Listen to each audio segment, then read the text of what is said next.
All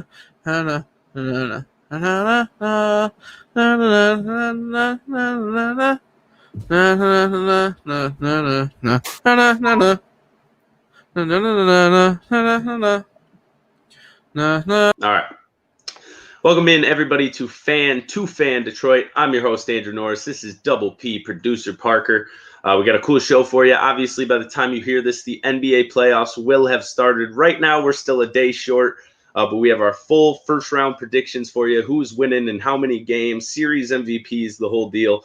Then I got to talk a little Tigers. I know we're all a little bit more down than we were last week about those Tigers. We were thinking playoffs, and now they've lost 5 out of their last 6. 2 divisional opponents, which if we all would have looked deep in our heart, I think we might have expected, but whatever. Still keep the hope. They're not out of the running yet. And then a few more Tigers things to discuss that you'll have to keep listening to here. And then, of course, our new segment, Quick Pitch, we'll be getting to that at the end. So stay tuned. Fun show. So we'll start in the Eastern Conference, where I think we have a lot of fun matchups, maybe not as fun to the casual fan as what the Western Conference is looking like, but a lot of series that can either go 4 games or 7 games. And you really, no matter how much research you do, no matter how deep you dive into it, I don't think anybody is super confident about a lot of these series, except for one. And that's going to be the 1 seed Bucks versus the 8 seed Magic. The Bucks were 4-0 in the season series. And I think you're going to see the exact same thing come playoff time. A clean 4-0 sweep. No gentleman's sweep here is needed. Just 4-0. Giannis is going to do Giannis things. Chris Middleton's going to do Chris Middleton things. And the Magic, of course, are missing their up-and-coming star, Jonathan Isaac. I don't think we have to get super deep into this one, but what do you think about this series? The only thoughts I have about this series are actually not about this series. My question for you is, which team that will inevitably be swept is better? This year's 8th seed Orlando Magic or last year's 8th seed Detroit Pistons? Pistons. Minus Jonathan Isaac, it's the Pistons. Yeah. Because Jonathan Isaac was actually really good this year. I think people are kind of sleeping on him. But the Pistons had a little bit more star power. They had some guys who can do a lot. Obviously, if Blake Griffin was healthy, I think they could have taken a game from the Bucks in that series. But they still had Andre Drummond at the time, still had Reggie at the time. So the team was good. The team didn't live up to its full potential, I don't think, for the Pistons last year. This Magic team is what the Magic have been since Dwight Howard left. A middle-of-the-pack, if not worse, team that just doesn't have much of a future. Sure, they have a future finally. They have Fultz, who I'm really, really excited to see in the playoffs. They have Jonathan Isaac, who unfortunately tore his ACL in the bubble, which just feels like, especially if you're on an 8 seed, the worst place for it to happen. Because I know he's sitting there and he's like, I wish I would have just opted out. But he didn't. And obviously when you're playing top-level sports, some bad injuries are going to happen at times. But the Bucks are going to take this one easy, man. Giannis is going to be damn near the unanimous MVP. Obviously, Ramona Shelburne already made it known that he won't be the unanimous MVP because she votes for narrative over play, which is a little silly. Ramona Shelburne votes for whatever's going to get her a great interview in 2 months. Right. Which, you can't knock the hustle, but also do better. Yes. Now, something happened with Giannis the other day, and it's got me thinking in like a very ESPN first take way. But the headbutt he delivered to Mo Wagner. Michigan's own, Mo Wagner. Michigan's own. My very first thought was, what is this guy going to do if it's Game 7 of the Eastern Conference Finals? Is he going to be able to keep his cool, or does he not have that ability yet to kind of, as soon as stuff started popping off in that game, he throws his head into somebody's chin? That to me shows at least a little bit of somebody who can't keep their cool in pressure-filled moments. That's definitely writing that Stephen A. Smith, Skip Bayless, Colin Cowherd line for sure. I think that Mo Wagner has a history of kind of getting under Giannis's skin. There's a few other clips of Giannis and him kind of yelling at each other from the before times. I'm not really worried about it. I mean, this isn't one, the most high profile headbutt I've ever seen, and two, not even the craziest example of somebody randomly losing their temper in a high stakes basketball game from the last 5 years. Draymond Green kicking somebody in the nuts is a bigger deal to me. Yeah, but at least he made that look like an accident every time he did it. Sure, but it didn't to me. I don't think that really looked like an accident. No, but it wasn't like he got mad at somebody and walked up, spread their yeah. legs apart, and kicked them in the dick. Like he's. I think that's worse because LeBron baited him into it. To me, this is just like we don't know what Mo Wagner said or did to provoke him.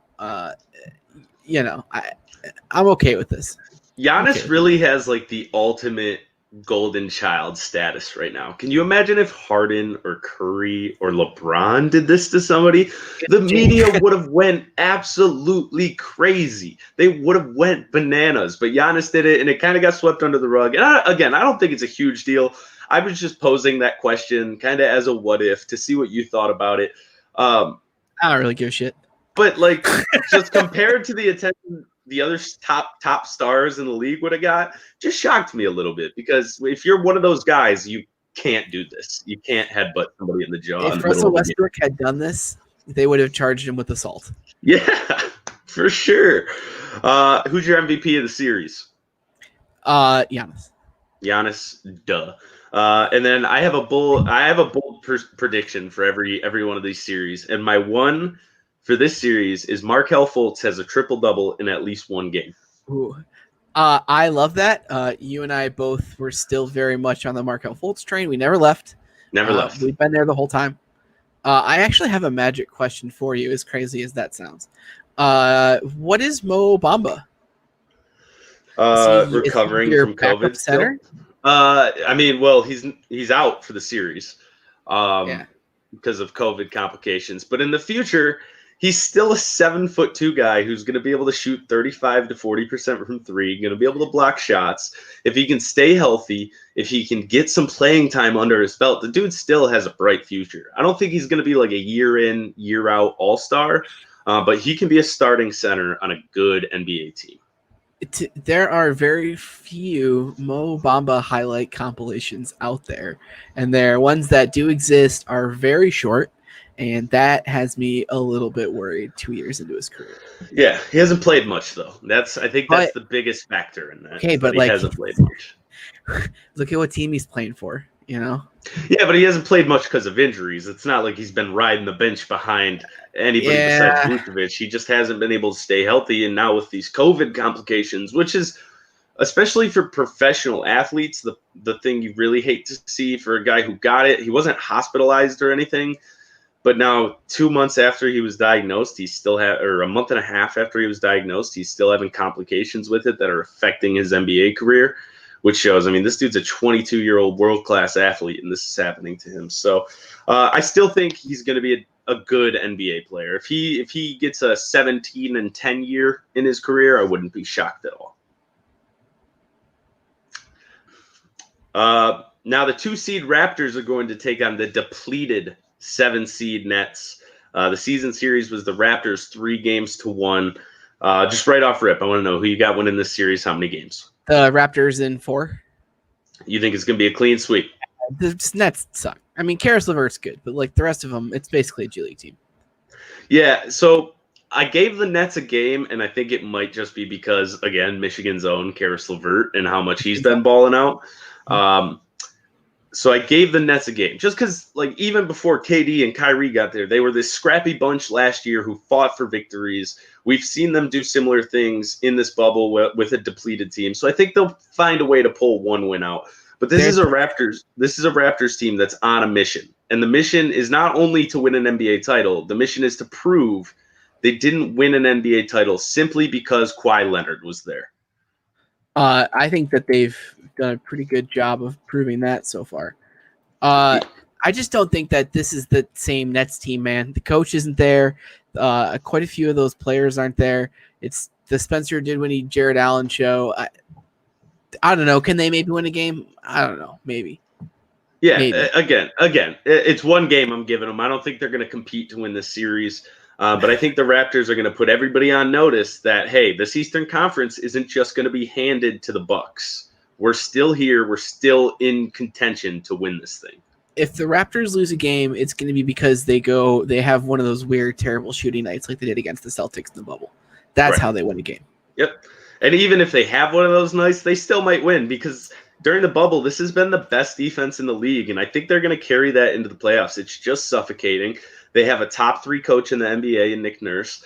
They have some of the best defensive players in the world in Siakam and Gasol. So, yeah, 5 games, 4. I completely understand where you're coming from with 4. My MVP of the series is Pascal Siakam. And real quick, before you go with your MVP of the series, it works into my bold prediction, which is that Siakam is going to average 25 points, 10 rebounds a game for this series. My MVP of the series is going to be Kyle Lowry, who puts on a spectacular two-way show and just denies Spencer Dinwiddie the opportunity to do anything the whole series. But it'll be a learning experience for Spencer Dinwiddie, who will come back next year, probably get traded, and be awesome wherever he goes. Yeah. Yep. Then we have the 3-seed Celtics versus the 6-seed Sixers, which was going to be such an exciting series. I was so pumped for it before Ben Simmons went out. And obviously Embiid's going to be playing, but he is a little banged up right now as well. Season series was 2-2 tie, right? This was as close as it was going to get.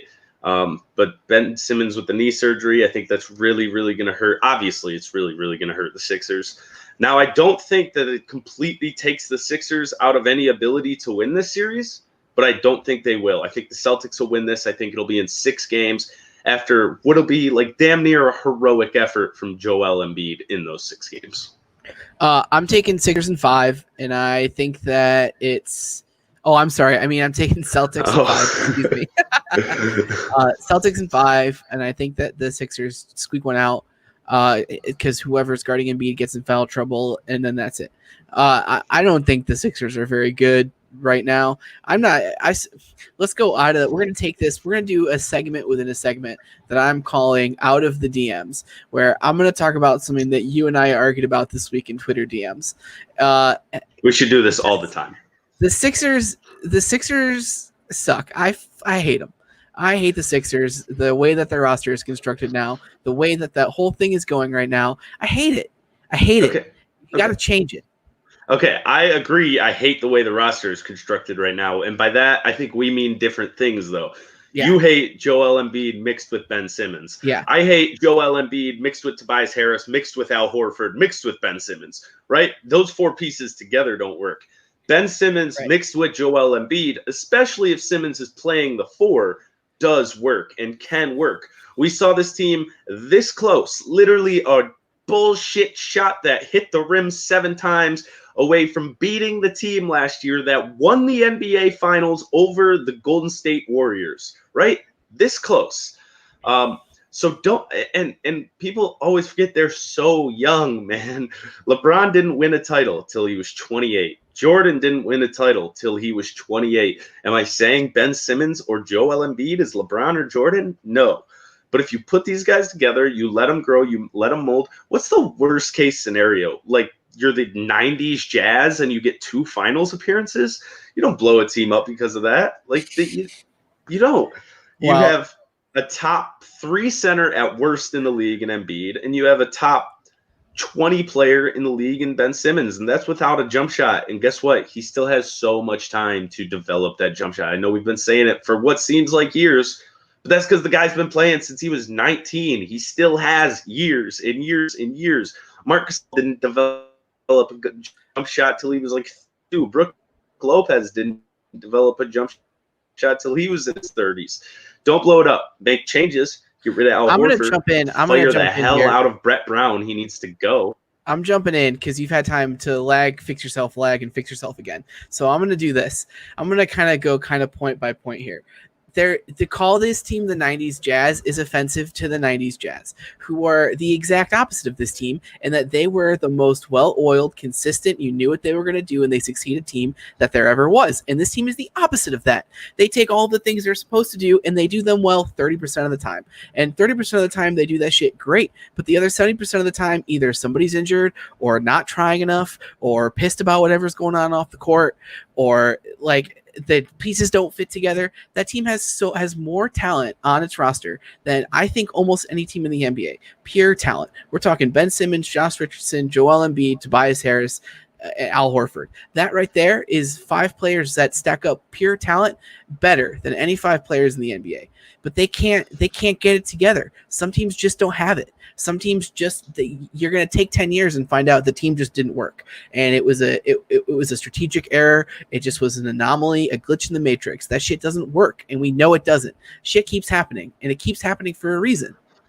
Yeah, I got 2 reasons for you, actually, why it keeps happening. Reason 1, Brett Brown. This is the same coach that was coaching them when they were historically bad year after year. He was a good coach in the late 80s. Like, it's time for the guy to go.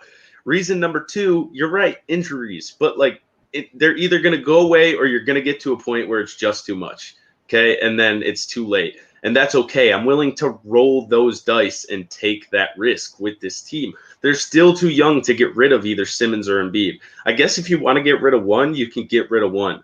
But it better be Joel Embiid. No. You have to keep Joel Embiid. That's his team.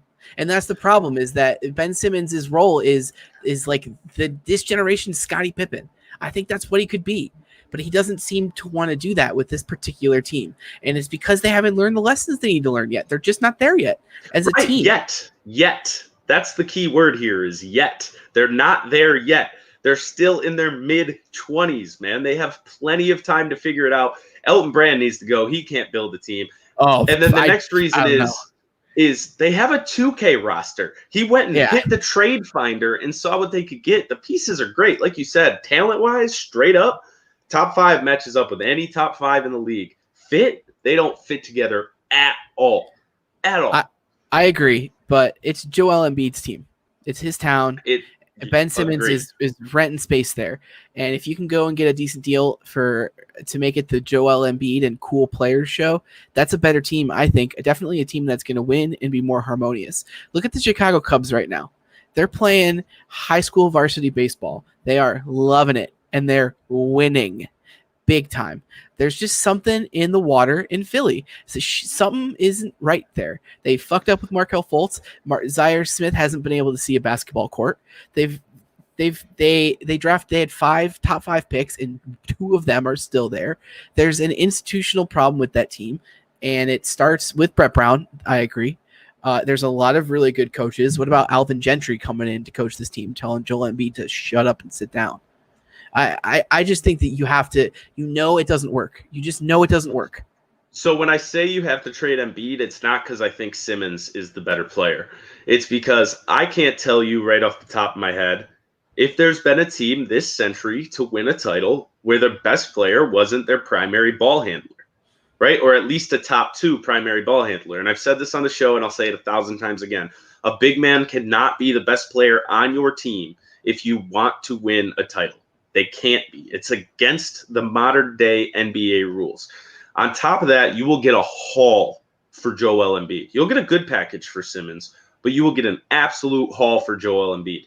What you can't do is set yourself back to a place where you're either going to be trade them both and you're back to trust the process, which I know worked. It worked. I mean, they haven't won a title, but it worked. Yeah. And they got basically the worst case scenario every year, and it still pretty much worked. But you can't do that again, or you become the 7 or 6 seed like they are this year every single year, and that doesn't work either. That's NBA purgatory. So give them 2 more years with a new coach. See what you have then. If you still know it's not going to work, there's going to be offers still on the table for one or both of these guys where you can get real assets in return and reset it. Not a rebuild, like Al Avila said when he took over the Tigers. Not a rebuild, but a reboot. Let's move on from the Sixers. Do you want to talk about the Celtics at all? Yeah, they're really good, man. They're really, really good. I mean, It's just that simple. They have 3 guys who are just awesome NBA players in Kemba Walker, Jason Tatum, and Jaylen Brown. And they have a bunch more really good guys. They have a top 5 or 6 coach in the NBA. And they just fit. They know how to play together. It looks like they enjoy playing together. It looks like Kemba isn't afraid to kind of be like, here, Jason Tatum, you're the best player on this team. I might have the best career numbers, but you are the best player on the team. Take the shot. Jaylen Brown, take the shot, which, was a big issue with Kyrie Irving. So I love this Celtics team. I think that they'll lose 2 in this series just because I think Joel Embiid is going to go bananas. And I mean bananas. I think he's going to average between 30 and 35 points a game. But I like the Celtics team, and that's what I love about this Eastern Conference. There's 3 teams that could legitimately make a run at the finals and win the Eastern Conference, and I'm putting the Celtics on that list. I think there's 4. I hope that 4th isn't the Heat, but we'll get there in a second. Heat! Oh, no. Okay, well, we'll get there in a second. What do you think about the Celtics? I like the Celtics. They're a little trick-or-treat, but I like them. They're definitely an interesting watch. You never really know what you're going to get that night. You never really know who's going to be playing. They're kind of a fun team. They're a basketball nerd team, I think. Yeah, that's a great way to describe them. And if Brad Stevens heard you say that, it would bring tears to his eyes, because I think that's what he's trying to create, right? The ultimate basketball nerd team, the ultimate metric team, do the right thing. You know, it's like the Rockets, right? The Rockets are like metric heaven, but mixed with a little bit of eye test, like taking the tweaks to the metrics of what you've seen and being like, okay, we can't shoot 78 3-pointers in a game. We can shoot 57 3-pointers in a game, but we can't be taking 100 a game. So I do think they're going to be within the next couple of years, if Tatum keeps progressing and Brown keeps progressing, they're going to be like the modern day Spurs almost, I think, just year in, year out competing. They won't win 5 titles, not with this core, but they'll be really, really good for a really long time with a really good head coach and Jason Tatum, who's going to be a top level MVP candidate for the next decade, probably. I'm not sure if I think that Jason Tatum is okay. I think Jason Tatum could be an all-star. I don't think he's ever going to be an MVP candidate. I think we kind of already know who our MVP candidates for this decade are going to be. Because can you think of a year where he's going to be definitively better than Zion, Luka, and Giannis all at the same time? No, I don't. But there will be years where he finishes 3rd or 5th or 4th. Yeah. In that, I mean, let me find this month by month total for him this year, because he really showed. While you do that, I want to jump backwards for a second. So I forgot to say something that I wanted to say about the Sixers, and that's that I think that there's a good chance that they could wind up looking like the Trailblazers. Like the way the Trailblazers are now, where it's like, yeah, they made that one Western Conference Finals, but really that team was kind of stuck. Stuck is a really good, not great team. So if the Sixers are good with that, then they should keep on doing what they're doing, because the Blazers are a shitload of fun, but they're not going to win anything anytime soon. I think I don't hate that. I think that's reasonable. But if you look at February of this year for Jason Tatum, he put up 30.7 points, 8 rebounds, and 3 assists, shot 48% from 3 and 50% from the field. Now, do I think he'll have a season where he averages those numbers, especially the percentages? No. But can he average 85% of those numbers, like 28, 7, and 4 for a season? Yeah, and that gets you, especially if you're a 1 or a 2 seed, that gets you a top 5 MVP finish every time. So what you're saying is that the Rockets are going to try to send Eric Gordon, a first-round pick, to the Celtics for Jason Tatum? Yeah, sure, bud. And not to mention, he's 22 years old. Yeah. And he's competed with LeBron in an Eastern Conference Finals in his career. He's going to go on at least another round or 2 of a playoff run this year. He's going to have experience under the belt by the time he's 25. The future is bright for him. Who's your MVP of this series? Kemba Walker. Same. I got Kemba Walker. I think it'll be close. I think it'll be him and Tatum, but I think when the moment gets really big, like I said, Kemba will give that shot to Jason Tatum, but I think it'll be Kemba making them in this series. My bold prediction, I already told you, Joel Embiid's going to average between 30 and 35 points per game. I think by most valuable player, Kemba Walker is going to be the player without whom none of these things could have happened, even if Jason Tatum is the person taking the shot down the stretch. Yeah.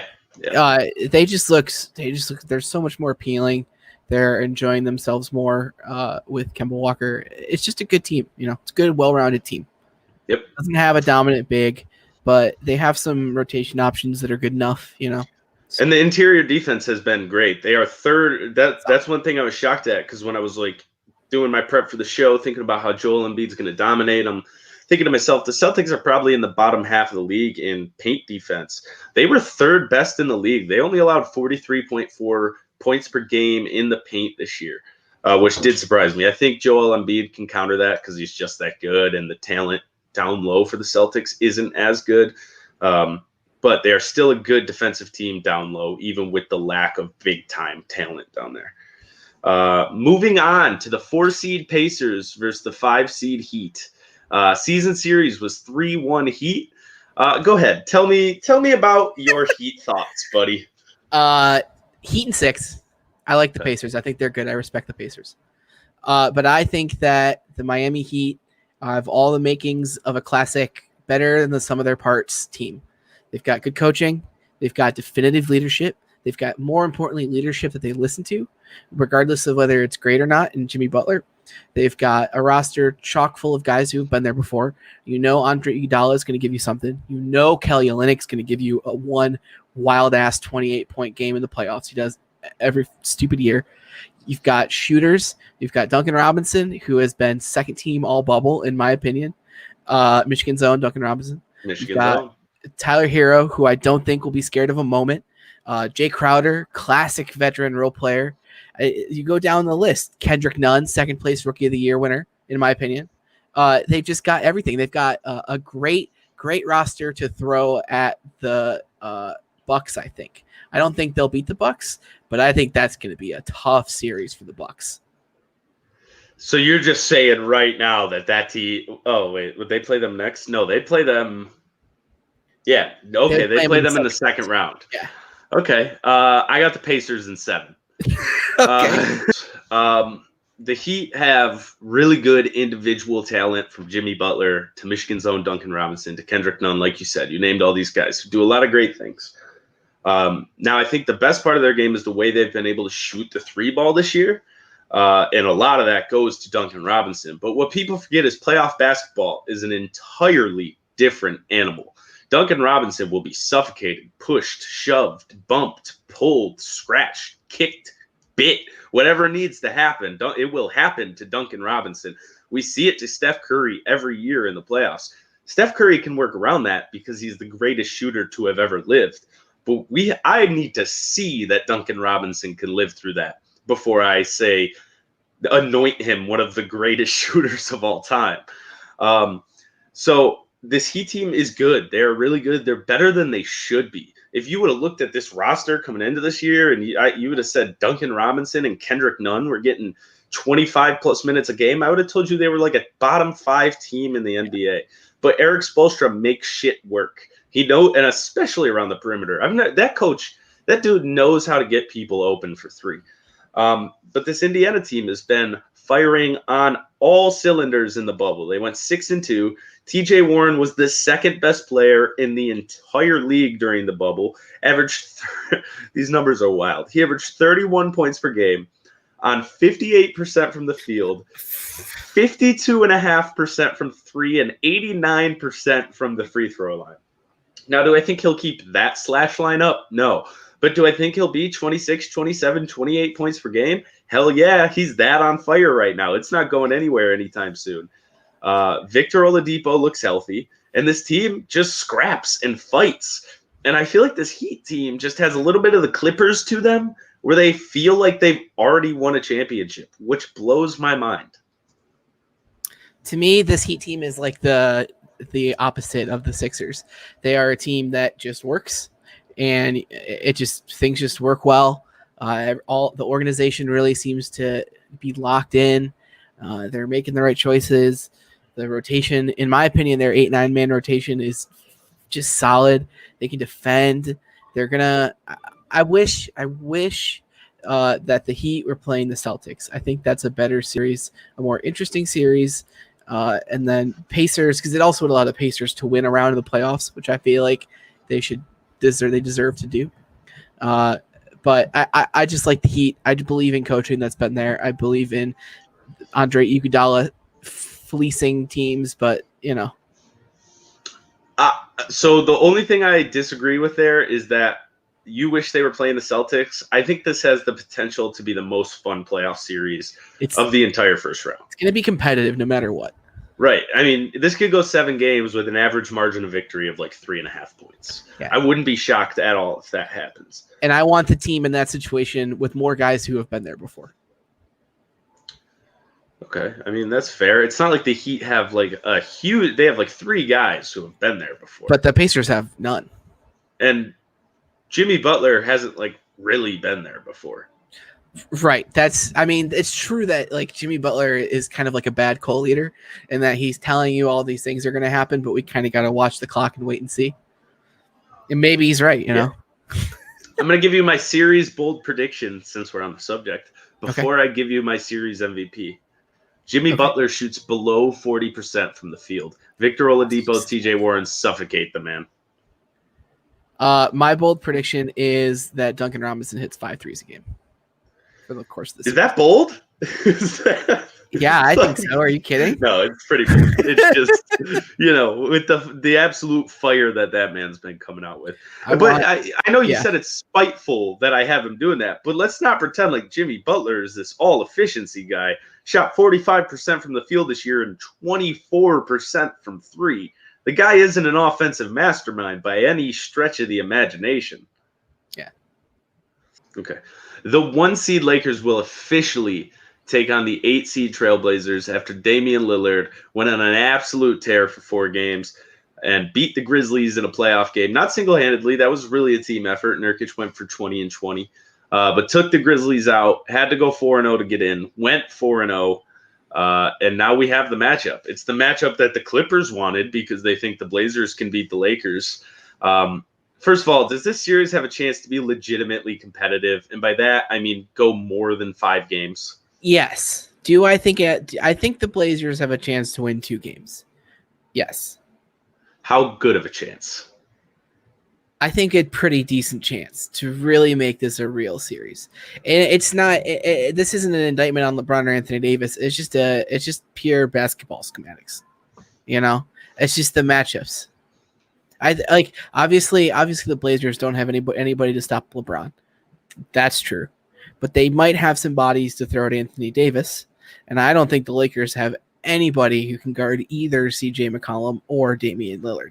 So, I mean, even if Rondo's back and if Rondo is 85% of Rondo, but then you factor in the built-in playoff bonus that he gets, I still don't know if I think that guy's going to be quite enough.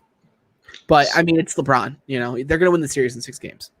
So, Damian Lillard, you're right. I mean, you have Caruso, who's going to do a decent job on Lillard, but he's not going to be able to stop him.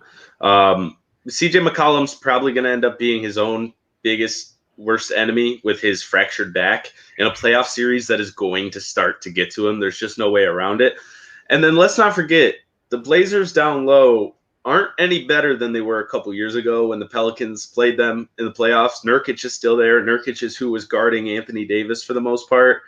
And in that series where the Pelicans swept the Blazers, Anthony Davis went for 35 points, 14 rebounds, 22 points, 12 rebounds, 28 points, 11 rebounds, and 39 points, 10 rebounds. So I'm not too worried about Anthony Davis getting shut down. Right. I'm really not as worried about it. The difference, I think, is that they're deeper. The Blazers are deeper at big this year. They can bring Hassan Whiteside. Yeah. Good luck. Yeah, but he's there to foul Anthony Davis or Zach Collins. You've got different guys who you can just foul. You can just hack the shit out of them. So, I mean, he's gonna put points and boards and stuff, but I think that they're in a slightly better position to contain him just a little bit more.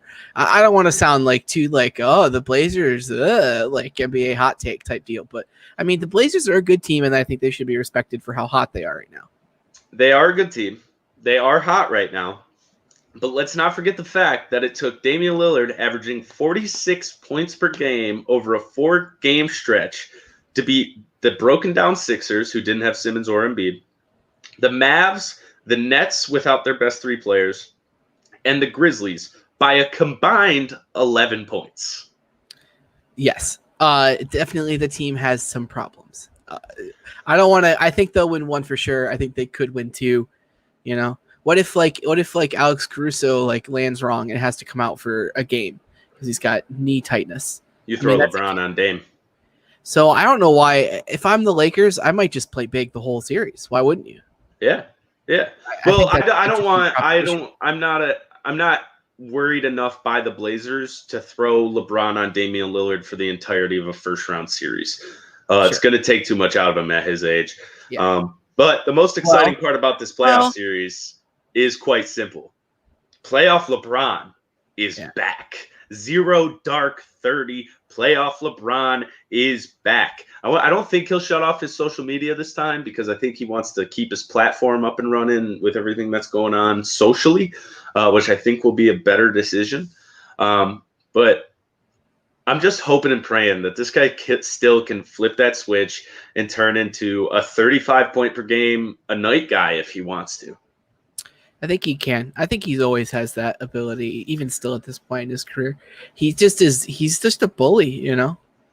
Yeah, well, all right. Well, I was going to save this for quick pitch, but I'm going to move this up real quick. So his farewell speech to the Space Jam cast and workers and everybody on set came out today.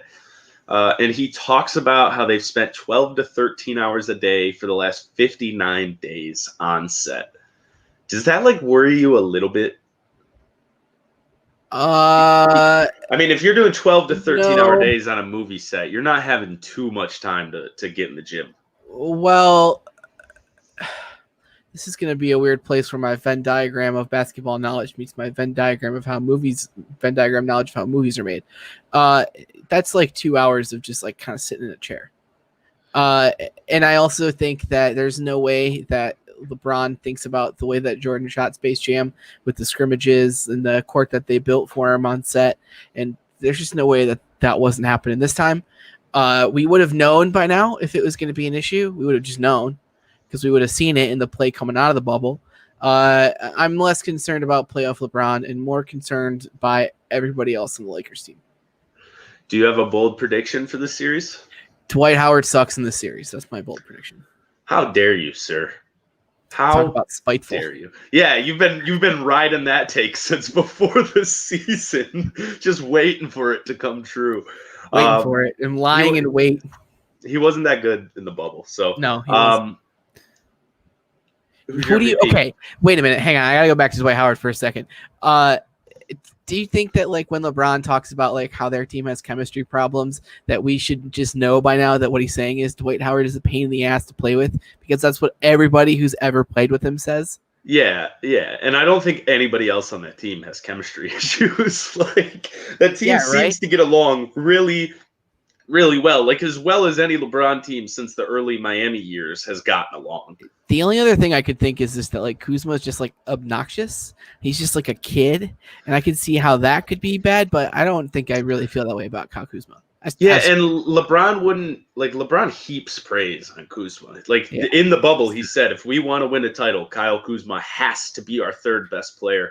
And he doesn't go out of his way like that for people who he doesn't like. After you follow LeBron for almost 20 years, you know how he works, right? Everything he says is calculated. And saying something like that is almost like an endorsement from him. It's saying, I know this guy can be the third best player on our team. He's the swing player for that team, I think. Yeah. Who's your MVP? Of the series? Probably LeBron. This will be a LeBron series. I was going to go Anthony Davis after I saw those numbers versus the Blazers last time, but then I remembered that the Blazers don't have anybody not named Carmelo Anthony to put on LeBron, and he's going to absolutely tear him apart. It'll be cool to see, especially if there's one really close game and it's Melo dribbling the ball down 2 with 17 seconds left and LeBron's guarding him. That'll be cool, right? That'll be an iconic picture of the old man Melo versus old man LeBron. And then my bold prediction for the series is LeBron and Anthony Davis both average 25-point double-doubles. 25 and 10 assists for LeBron, 25 and 10 rebounds for Anthony Davis. I don't even know if I think that's that bold, honestly. I think that's likely. So, now that I'm thinking about it, I'm pretty sure they did that the entirety of the regular season. The Blazers just have enough big men that they'll kind of be able to slow Anthony Davis down. But like I said, 5 games, maybe 6. Let's move past it. The 2-seed Clippers versus the 7-seed Mavs. The season series was 3-0 Clippers. This does have potential to be a fun series, but I want to hear your thoughts on it first. Just don't really love this series, really. I mean, it's fun. It's like a fun series, but it doesn't, for whatever reason, it just doesn't grab me. I don't know. I feel like I'm going to be disappointed by this series. And what I mean is I think the Clips might win in 5, and that would really suck, I think. Yeah, so Porzingis has been shut down all year in this series. Yeah. Clippers versus Mavs, he hasn't been able to do anything. And then when they really need to, they'll just alternate throwing Kawhi on Luka for 3 possessions, and then Paul George on Luka for 3 possessions. And sure, you're not going to shut him down. Nobody shuts down Luka, but you're gonna slow him down. I mean, he's still a 21-year-old dude, and that's 2 of the best perimeter defenders in the world. I think this one goes 5 games because there will be somewhere where Luka drops 40, 18, and 15 or some crazy shit like that. But this is going to be a pretty easy, clean series for the Clippers. Yeah, it feels comfortable. Nice. It's a good warm up for the Clips, though. Because they're gonna have to bring it every game to beat this team. I mean, the Mavs are a year away and they need a 3rd star, but the average. This is another stat that kind of scares me. The average margin of victory for the Clippers over the Mavs in the regular season was 11 points. That's big. That's a lot of points. So, Kawhi or Paul George, who has better series? I think that this is going to be the Paul George playoff year. I think that Dame has awoken the beast inside, the inner evil Paul George, and he's really going to go for it. This is his chance. This is his chance to rewrite the narrative. It's this right now. Right. So, I was with you when you said this will be the Paul George because I thought you were going to say playoff series, and I have him as the MVP of this series because the stakes are so low. But once he gets past this series, Paul George is going to fall apart. He's going to absolutely fall apart. That's one of those dudes who you can see it in his eyes in big time situations. He wasn't like this back in the Pacers day, right? But now you can see the fear on his face. You can read it. It's there. It's it's right in front of you. And everybody takes advantage of it. We've seen it over the last couple of weeks with these compilations of 1,000,000 game-winning shots being hit over him in his career, which I didn't realize how many there were. But boy, those were, funny videos to watch. I'm going full redemption arc this year. Yeah. Everybody, you want a redemption arc? Great, you got one. Cool. Yeah, he can if winning the first 2 rounds of the playoffs counts, then yeah, good for you, Paul George. You didn't get knocked out in the first round again. All it took was some borderline collusion. Yeah. Now to just go the opposite way of pretty much all I just said. My bold prediction for the series is Paul George averages over 30 points a game. I like that. But then he falls off, like I said. Okay. Yeah. So Clippers 4-1. You got Clippers 4-0 or 4-1? 4-1. I want to be fair to Luka, and I also think Porzingis is. I know he hasn't been done well in the series, but it feels like a good matchup for me with Porzingis. I don't know. I'd have more stats on that, but it feels weird. He'll figure it out in one of these games and get. We're gonna call this a Luka's learning experience where he goes and experiences playoff basketball for the first time and gets his ass kicked, and then has to come back and beat Iceland in the 3rd act. That's a Mighty Ducks 2 reference. It's a Mighty Ducks D2 reference. All right, the 3 seed Nuggets take on the 6 seed Jazz. This has the potential. Oh, you're not enthused by this? No, I don't give a shit about either one of these teams. Really? Now, I don't. For the rest of the playoffs, I don't think this series has much effect on what happens because whatever team loses in the next round. But this series in itself could be a really fun series. You have 2 of the best big men in the league. You have 2 of the deepest rosters in the league. You have 2 teams that play the game the right way, that listen to their coach, that have good coaches. Season series was 3-0 Nuggets, but I think this goes 6 games. I think the Nuggets win this one in 6. I like Nuggets in 6. The Jazz to me are also kind of in the Philly zone where I feel like you need to make a decision about what you want your future to be right now. Because something needs to change within this team with the Jazz. They're a good team. They're not a great team. They have to lobby to not get their shit kicked in by the Rockets in the first round, and when that's where you're at, you need to take a look around and decide what you want. You have Donovan Mitchell, right? You have Donovan Mitchell, and that guy is a star. That guy's a multiple-time All-Star. It's going to happen, but you need to figure out what you want to put around him. Yeah, and it's pretty simple to me. Donovan Mitchell has to be your second best player. Probably, yeah. And the best player can't be Rudy Gobert. So, well, I don't even think he is. No, yeah, and I think they're pretty close, but you have to find a player better than Donovan Mitchell to put with Donovan Mitchell. So my first thought looking at this series was, okay, what's going to happen if Gobert can shut down the Joker? So I was like, all right, I'll look up the season stats for this matchup. Jokic this year averaged 29.3 points, 12 rebounds, and 9 assists a game versus the Jazz. He absolutely tears apart Gobert. I originally had the Jazz winning this in 7 before I did any research, and that flipped me to Nuggets in 6. That feels like a stat line where even if it gets a little bit worse, it's not going to get that much worse. He has the dude's number, right? That's a I own you type of stat line.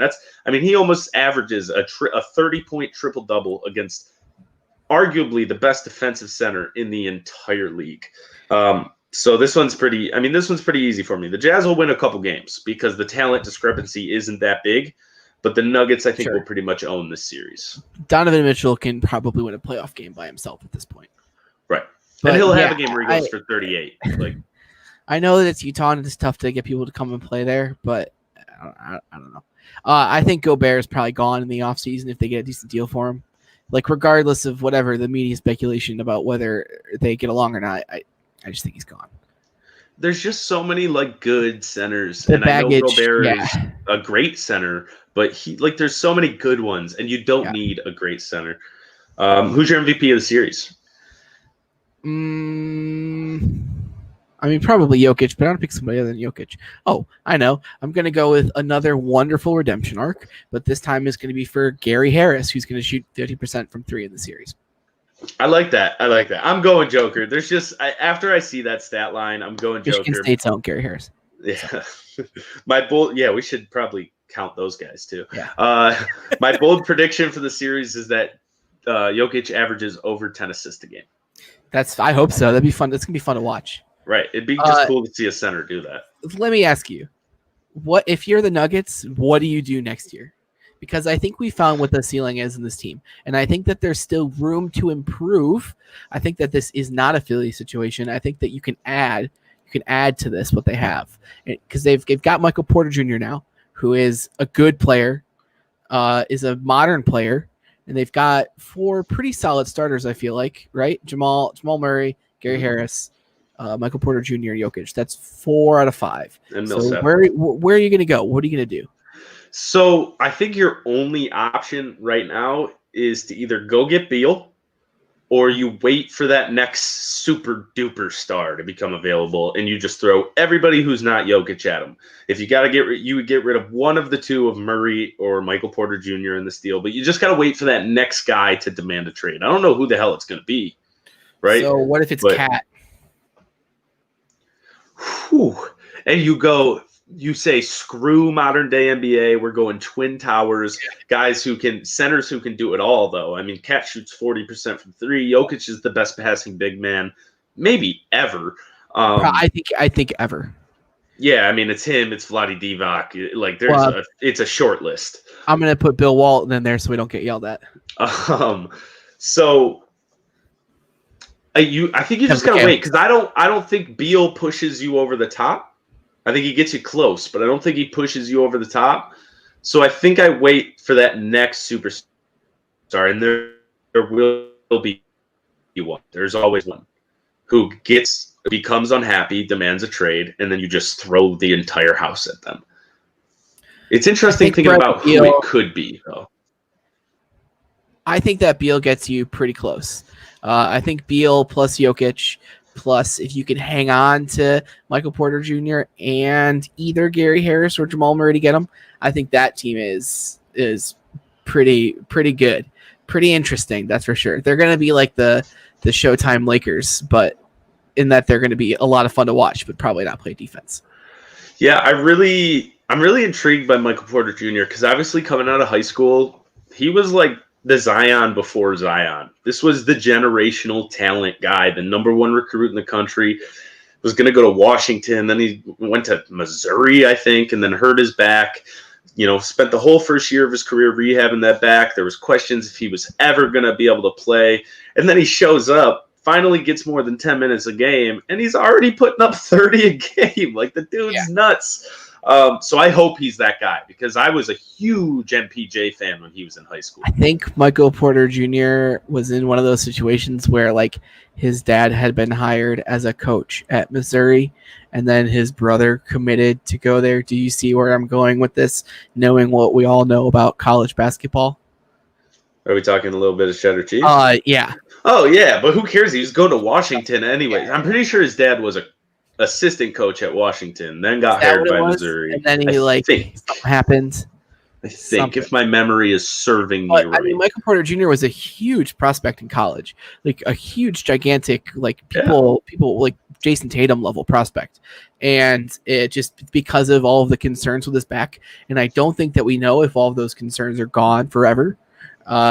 If he can be healthy, I mean, he was, I think, a projected lottery pick who slipped, and the Nuggets got him for value, and that's what good organizations do every year. Yep, 100%.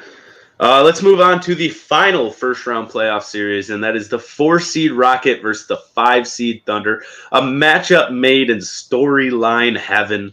The former Golden Boys, 2 out of the 3 former Golden Boys of an organization on their new team against the organization that traded them, one rightfully so, and one of the worst mistakes in the history of the NBA. And all of a sudden, there's like a chance the Thunder could win this series. I don't think they will, but this Thunder team is good enough to compete with this Rockets team, especially if we get 29 shots a game on 41% shooting, freak out, get too competitive Russell Westbrook. To me, the Thunder are the 4th best team in the West, and they'd probably be the 2nd best team in the East. But matchups is matchups, and I'm riding the Rockets. I'm getting in my rocket, I'm putting on my seatbelt, and I'm blasting off, baby. I'm taking the Rockets in 6, and the only reason why it's not in 5 or 4 is because you just have to respect what the Thunder have done. Yeah, I also have them in 6. Rockets in 6. I just think that, if 1 or 2 bounces go the right way, this could go 7, and you never know what's going to happen in a game 7. This is my favorite first-round series. Yeah, especially if it goes 7, right? This could be like a all-time remembered series. The Thunder have been prediction for this series. Yeah, is that the Rockets score 140 points in one of their games. Yeah, okay. The Thunder have done a pretty good job against them this year on the defensive end.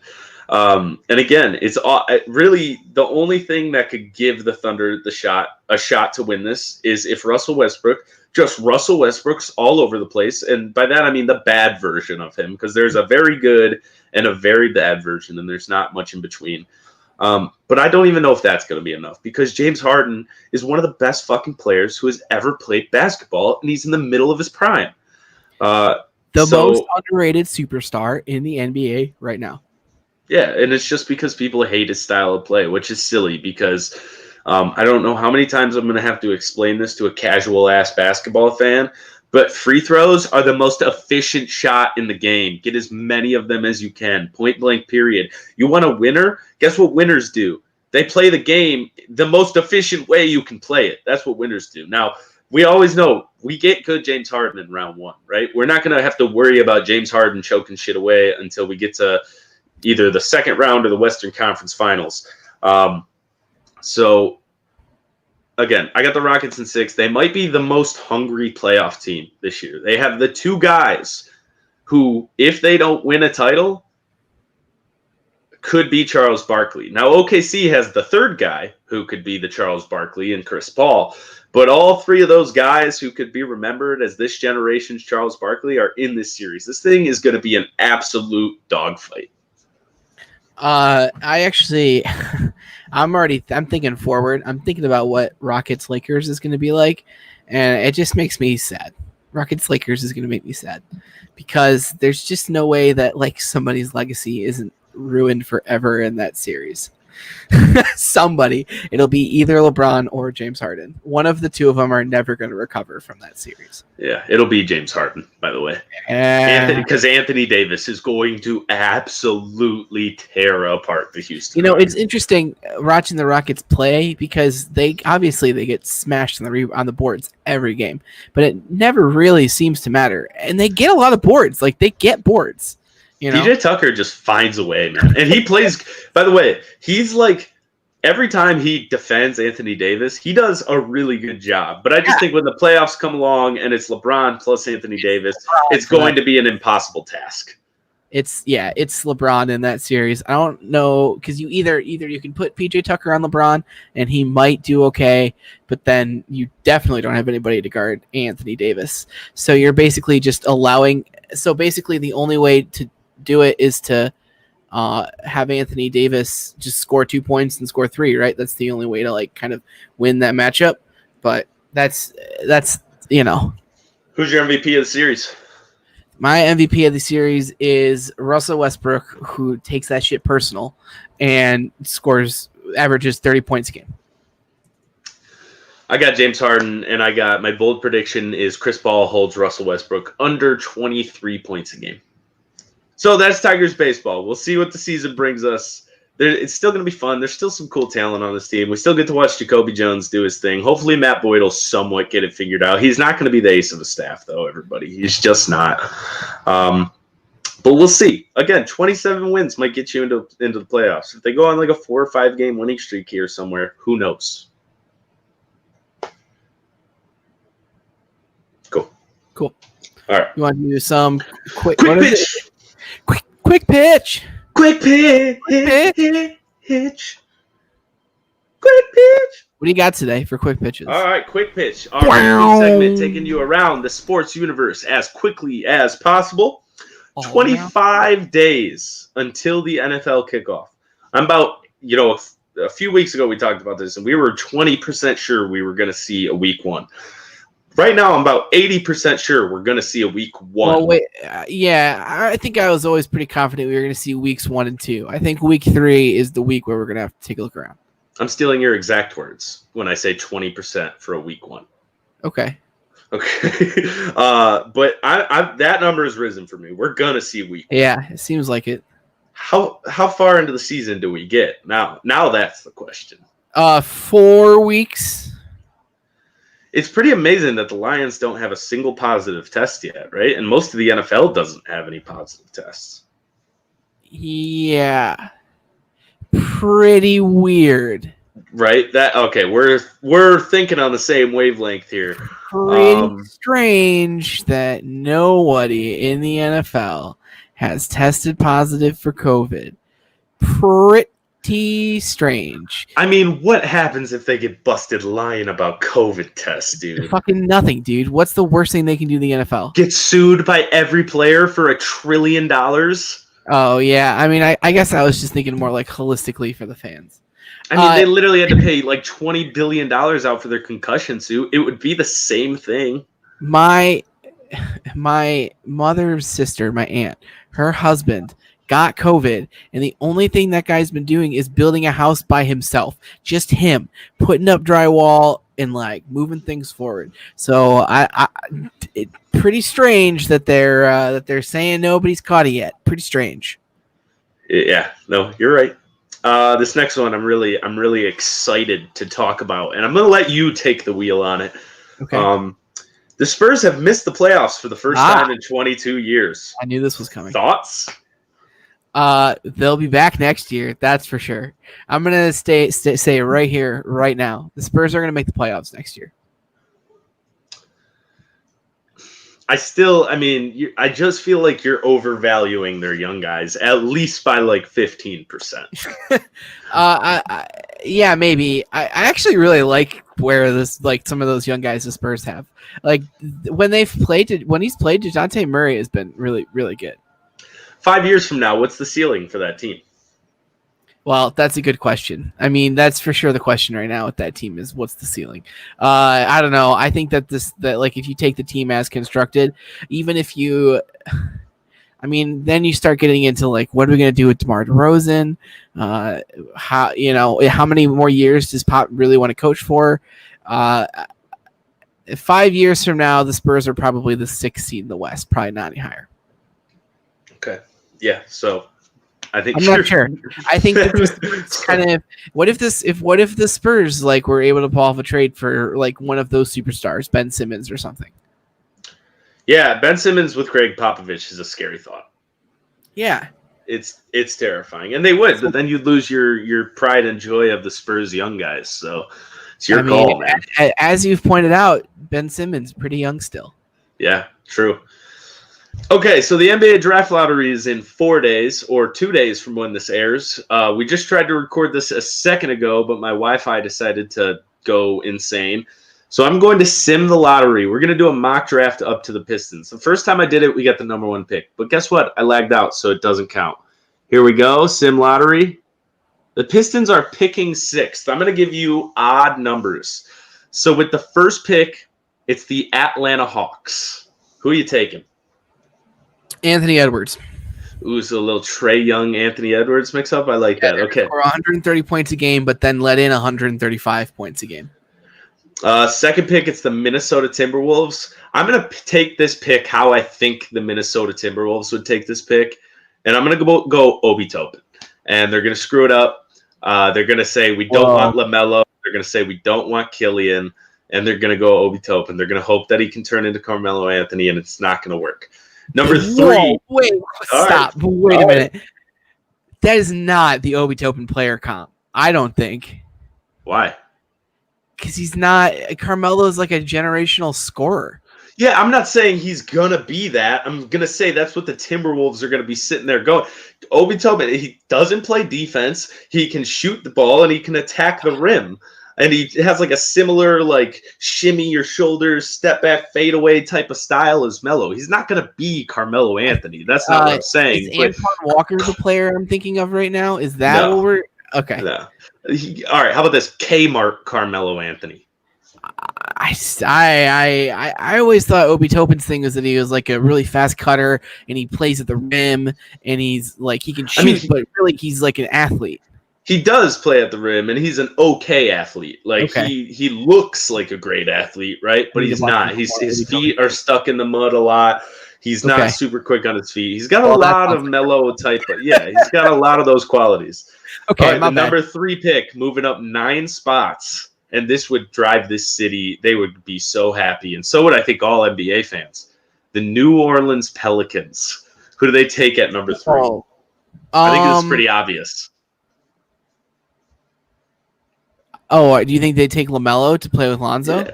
Ball brothers, baby. You have to, right? Yeah. Either you have to trade Lonzo or you have to take LaMelo. I mean, it makes sense. I think Lonzo even makes sense for what that team would need right now, too. Kind of a ball handler, wing, kind of a Brandon Ingram type. Yeah, he can play 1 through 3, LaMelo. Yeah. I mean, he's going to be able to do it all. He's listed as a 6'8" point guard, which is pretty crazy. Yeah, I mean, he's like 104 pounds, but if he starts putting on some mass, he's going to be able to switch over to the 3 on defense when he's 24, 25 years old. So.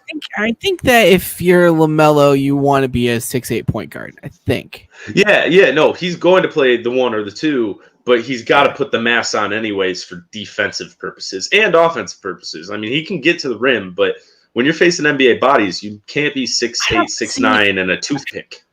I'm like changing my mind on my own opinion on him, like in this moment. I don't know what the fuck to do with all of these like Ben Simmons-y, Lonzo Ball. Like, is like Jokic is another guy where it's like, is his best role as a primary ball handler? But then how do you? It just seems like we're moving into an era of like 2 kinds of basketball players in a game. There's the guy who's on the ball and the guy who receives the ball to shoot the ball. And I don't know. I'm not sure. LaMelo is kind of hurting my brain a little bit. Let's move on. Yeah, I feel that. All right, with the 4th pick, the Golden State Warriors. Easy, James Wiseman. Go get yourself a guy who can turn into the best offensive rebounder in basketball. Get that guy with Steph Curry and Klay Thompson. Let him be the lob threat for Draymond Green. That's the easiest pick to me. I would not take James Wiseman 1st, 2nd, or 3rd unless I'm the Warriors. Then I would take him 1st, 2nd, or 3rd. It wouldn't matter. Or 4th in this instance. With the 5th pick, Cleveland Cavaliers. That's you. The Cleveland Cavaliers are gonna. Well, the Cleveland Cavaliers historically, I think, love foreign guys. It seems when they draft. So I'm gonna go with Denny Avija. I like that, and I think that's a good fit too. I mean, they got young guards, so Killian doesn't make much sense. And then the Pistons at 6, we get our boy Killian Hayes. Welcome to the team. Again, I told you last week I'll take him at 1. So getting him at 6, 2 thumbs up to that one. I might take LaMelo at 1. I don't know, man. I also might. What is LaMelo and Sekou? Like, what even is that? Wild. It can be. It's either it's godly or it's absolute trash. Let me ask you a question. Does it make sense then for the Pistons to take the money they have and throw a bunch of it at Fred VanVleet? So you're rolling out this like super weird starting 5 of Blake Griffin, Sekou. No? We're not there yet, man. We're just not there yet. This is a rebuild. Well, you cannot cut corners in a basketball rebuild. And you want to know what signing Fred VanVleet and drafting LaMelo Ball or Killian Hayes gets you? A 7 seed next year. We're back in purgatory. You don't want to be there. You've got to take your time. It's going to be 3, 4, 5 years. So VanVleet's 26. Yeah, but he's at a ceiling. He's not getting any better. Yeah, you're probably right. I mean, even if you offered him like a 4-year, $80 million contract, now we're back where I didn't want to go, which is like, isn't this game the guy who handles the ball and the guy who shoots the ball, and then everything else is like kind of in the middle? Yeah, kind of. It's not. If this was 2022, maybe, right? We'd probably be there, but we're not there right now. We're not there yet. But hey, man, if we can pick 6th and still get our guy, that's cool. I really hope we move up just so we have all the options. I wouldn't even be mad if we ended up with like Tyrese Halliburton, but outside of the guys we named right there and Tyrese, we end up with Tyrese Halliburton. It better be because we got fucked in the lottery. Well, we might, we could drop all the way down to 8 or 9, I believe. So yeah, 8 or 9, maybe you can talk me into Tyrese Halliburton. But if it's in top 5 and we don't end up with either Killian Hayes or Lonzo Ball, I'd be LaMelo. You keep calling him Lonzo. I'm gonna keep doing that too. It's gonna be like, I haven't adjusted to the Chargers yet, being in LA from San Diego. Oh, same. How many times am I gonna say the Raiders are from Oakland this year? It's gonna happen. 100. City changing is a whole different story unless they change their whole name. Like Seattle Supersonics to OKC Thunder. Cool, that was easy. But the Oakland Raiders to the Vegas Raiders, I pass. I pass on that. I'm just gonna. It'll come with time. What else you got? Anything else? That's it for this one. All right, bye. Quick pitch. Oh, oops. All right, everybody. Thank you so much for watching this week. Go subscribe to us on Spotify. We are there. Fan2Fan Detroit. It's all one word. I know it's weird, but Fan2Fan Detroit. It'll have our beautiful big logo up there. Hit that like button. You can listen to us every week. Of course, we'll be here on YouTube and on Facebook. But for me, your host, Andrew Norris, this is Double P, producer Parker, and we are checking out for the week. We will see you next week, Tuesday, 8 o'clock, same place. And now for the fun sports clip of the week. I wonder what it's going to be.